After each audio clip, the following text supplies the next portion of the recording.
ایک مرتبہ حضرت موسیٰ علیہ السلام سے بنی اسرائیل کے کسی فرد نے پوچھا کہ اس دنیا میں سب سے زیادہ علم رکھنے والا کون ہے؟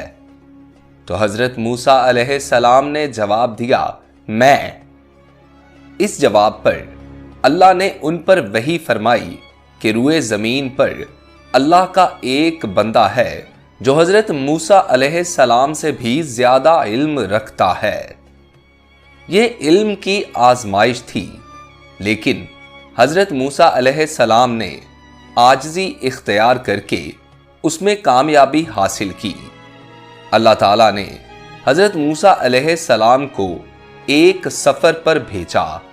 ان کے ساتھ ان کے ایک نائب حضرت یوشع بن نون علیہ السلام بھی تھے، جو حضرت موسیٰ علیہ السلام کے بعد ان کے خلیفہ اور پیغمبر بنے۔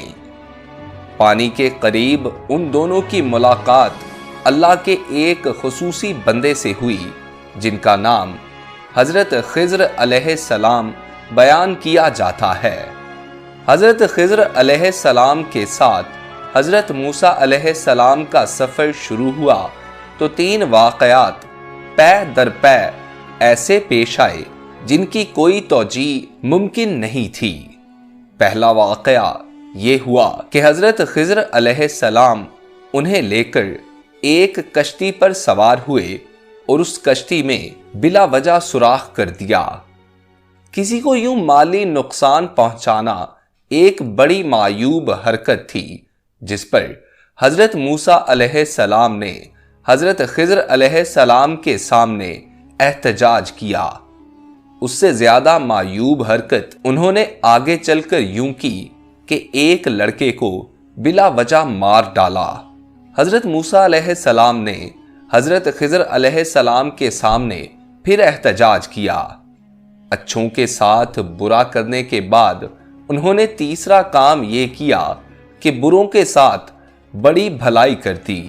وہ اس طرح کہ ایک بستی والوں نے انہیں کھانا کھلانے سے انکار کر دیا، جو کہ انتہائی معیوب بات تھی، مگر حضرت خضر علیہ السلام نے ان لوگوں کے ایک مکان کی گرتی ہوئی دیوار کو بغیر کسی معاوضے کے ٹھیک کر دیا۔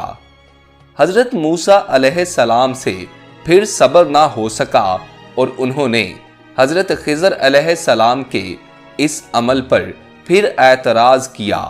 بعد میں حضرت خضر علیہ السلام نے حضرت موسیٰ علیہ السلام کو بتایا کہ یہ سب کچھ اللہ تعالیٰ کی مرضی سے ہوا۔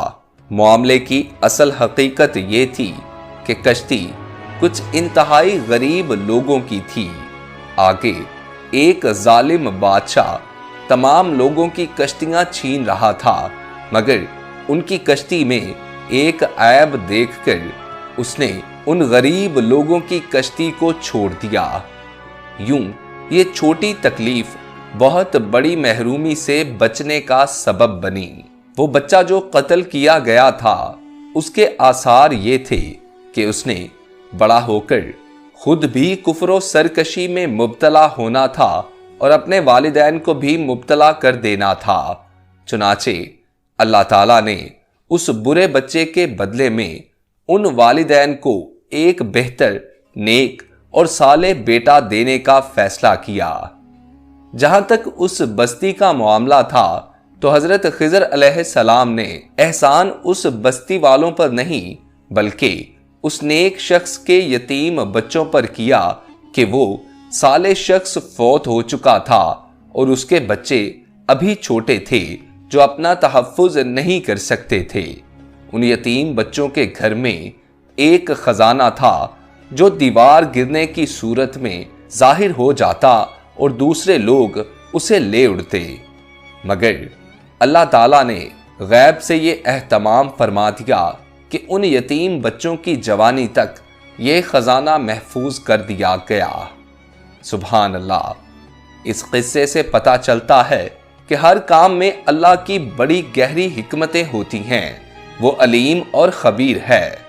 اگر کسی اچھے شخص کے ساتھ کوئی برائی کا معاملہ کسی ناگہانی کی شکل میں پیش آئے تو اسے یہ یقین رکھنا چاہیے کہ اس میں اللہ تعالیٰ کی طرف سے کوئی بہتری ہوگی، اور اسی طرح اگر وہ کسی برے کے ساتھ اچھا ہوتا ہوا دیکھے تب بھی یہ اعتماد رکھے کہ اللہ تعالیٰ کی یہ بھلائی اصل میں کسی نیک بندے کے لیے ہی ہے۔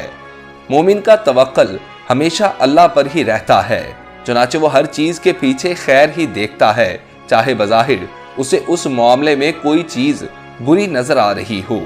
خدا صالحین کو کبھی نہیں چھوڑتا۔ اللہ تعالیٰ غیب میں رہتے ہوئے بھی اپنے صالح بندوں کا ساتھ دیتا ہے۔ سبحان اللہ۔ دوستو آج کے لیے اتنا ہی۔ اگر آپ لوگوں کو واقعہ اچھا لگا ہو تو اس ویڈیو کو لائک کیجیے، اور نئے آنے والے دوست ہمارے چینل کو سبسکرائب کر کے ساتھ لگے بیل آئیکن کو پریس کر کے آل نوٹیفیکیشنز آن کر لیجیے۔ اپنے دوست محسن رضا کو اجازت دیجیے۔ اللہ آپ کا اور میرا حامی اور ناصر ہو۔ اللہ نگہبان۔